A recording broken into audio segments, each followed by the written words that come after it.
Class 12 accountancy कुछ important chapters है जिसको आप नहीं छोड़ सकते। अगर आप इसको छोड़ रहे हो ना बहुत ज़्यादा मतलब आप पछताओगे। द रीज़न बिहाइंड इट कि ये chapters most important. So what are those chapter, let's talk about it. See देखो भाई, पार्टनरशिप अकाउंट में तो कुछ बोलने का ही नहीं है, मुझे कुछ बोलना ही नहीं है मुझे। मतलब फंडामेंटल ऑफ पार्टनरशिप का पूरा तुम admission, retirement, death, dissolution of partner, ये जो चारों चैप्टर है वो तो भाई मोस्ट इंपॉर्टेंट है। Now dissolution of the partners हमारे वेस्ट बंगाल बोर्ड वाले लोगों के नहीं रहते। Okay, completely okay. आप डिसोल्यूशन को अभी ऐड कर दिया यार, डोंट वरी। 2026 में अभी, पहले हमारे टाइम में नहीं था बट अभी ऐड कर दिया। तो ये चारों चैप्टर तो मतलब बहुत ही ज़्यादा इंपॉर्टेंट है। एडमिशन तो very important. Retirement and death, you have to do that, you can't let that.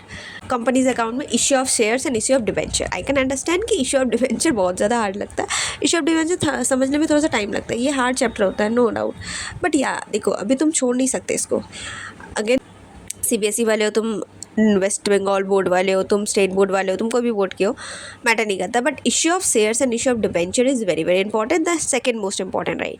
The next we have is that most important is but we have what ना comparative statement, और एक होता है common size statement।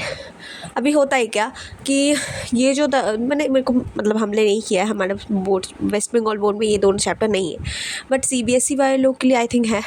CBSE वाले लोग का है। तो मैंने जब इसमें देखा कि क्या होता है कैसा होता है, तो मुझे समथिंग लगा कि which is something like ratio analysis की तरह ही है। बट या कंपैरेटिव स्टेटमेंट में होता है कि आपको दो आई थिंक स्टेटमेंट्स को आपको डिफाइन करना होता है, लाइक लास्ट ईयर का बैलेंस शीट हो गया दिस ईयर का, तो वैसा कंपैरिजन चलता है, राइट। तो या this is also important chapter.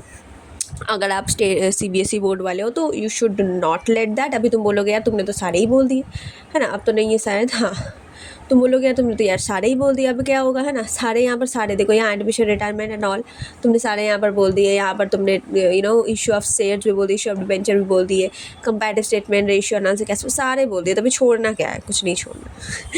ये सारे से ही आते हैं भाई, ये सारे से ही आते हैं। तो आपको कैसे सीक्वेंस चल रहा है, मोस्ट इंपॉर्टेंट तो ये तीनों को खत्म करो, एडमिशन, रिटायरमेंट और डेथ। डेथ तो ईजी होता है यार, डेट तो ऑफकोर्स बात ईजी होता है।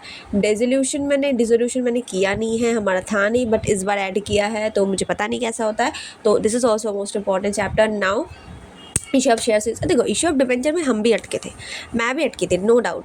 इशू ऑफ डिबेंचर में थोड़ा सा दिक्कत होता है, बट ओके, अगर कंटिन्यूसली प्रैक्टिस करोगे तो हो जाएगा। बाकी इशू ऑफ शेयर्स तो अगर आपका एक बार फॉर्मेट दिमाग में आ जाएगा तो उस वक्त कंटिन्यूसली प्रैक्टिस करते जाओगे तो हो जाएगा, right. Otherwise we get what ना इट इज़ हमारा रेशियो। देखो रेशियो एनालिसिस के लिए एक टिप बताऊंगी कि रेशियो एनालिसिस को कैसे करना है। बाकी कैश फ्लो में तो अगेन आपका फॉर्मेट रहता है, ठीक है। तो कैश फ्लो क्वाइट ईजी है यार, अगर तुम कंटिन्यूस, नथिंग इज़ हार्ड। अगर तुम कंटिन्यूसली प्रैक्टिस कर रहे हो ना तो एवरीथिंग इज़ ईजी।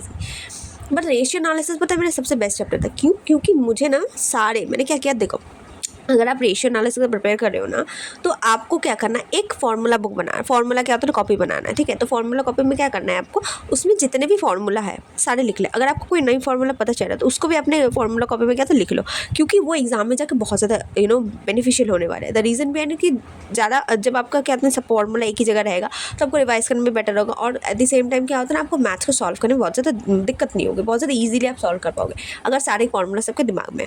देखो फार्मूला से something like what night is क्या ही है भाई, बहुत ईजी लगता है। क्यों?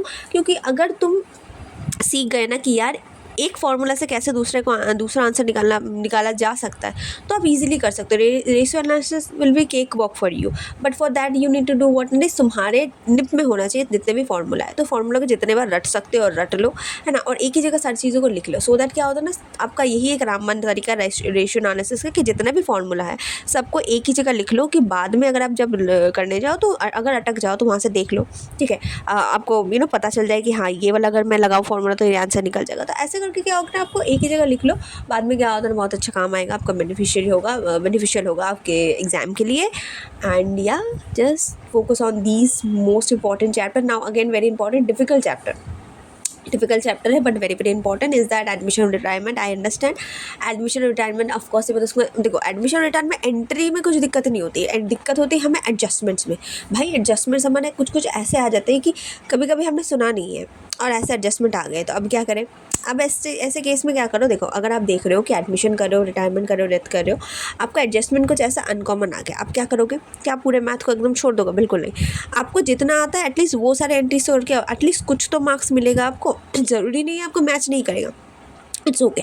बट अगर आपके 10 मार्क्स है, भाई एडमिशन रिटायरमेंट 10 मार्क्स का रहता है, can you imagine that, 10 marks का रहता है, उसमें से आपको एटलीस्ट 7 से 8 मार्क्स तो मिल ही जाएंगे अगर आपने सारी चीज़ों को सॉल्व करें। अगर एक एडजस्टमेंट नहीं हो रहा है, इसका मतलब ये नहीं कि आपको जीरो बैठा देना, आपको एकदम छोड़ ही देना है। No no no no no, करके आना है, जितना आता है उतना करके आना, दैट इज़ इम्पॉर्टेंट। और कैश फ्लो तो भाई, और अगर मैच कर गया तब तो भाई क्या ही दिक्कत है, मैच कर लिया तब तो कोई मज़ा ही मज़ा है। और बाकी देखो कैश फ्लो भी दिक्कत लगता है उन लोगों को, क्योंकि देखो हर मतलब कोई भी दिक्कत वाली बात, सबसे बड़ी दिक्कत वाली बात क्या है पता है, आप एडमिशन कर रहे हो, रिटायरमेंट कर रहे हो, वहाँ पर हम अटक जाते हैं एडजस्टमेंट्स में।